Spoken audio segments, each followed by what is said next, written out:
As usual, we're going to start at the top. So, Lisa, please tell our audience who you are and why you wrote the book.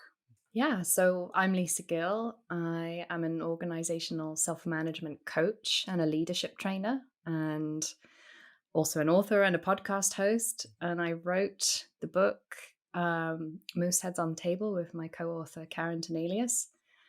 We really wanted to share stories and examples with people that would kind of inspire and embolden them to try new ways of working. And just for the audience, tell us a bit more. Moose heads on the table? What's that really all about?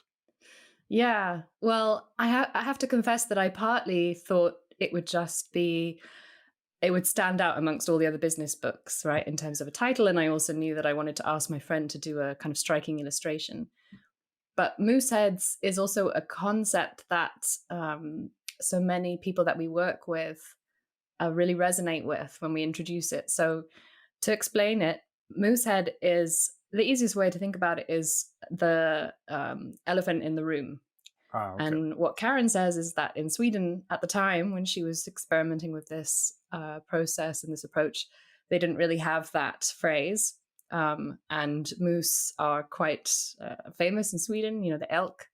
And so the idea is that when we're sitting in meetings or conversations in workplaces, often we're talking about things, surface issues like budgets, schedules, deadlines. And sitting on the table, if you imagine, is like a moose head. It's like a severed moose head rotting, flies buzzing around it, blood dripping on the table. And the moose head represents all of the taboo things that we don't talk about. That person doesn't get on with that person, or we don't really trust the manager, or, I still don't understand why so-and-so got fired 6 months ago and we never really talked about it. So we're trying to have conversations on top of all of that that's going on, and that's the moose head.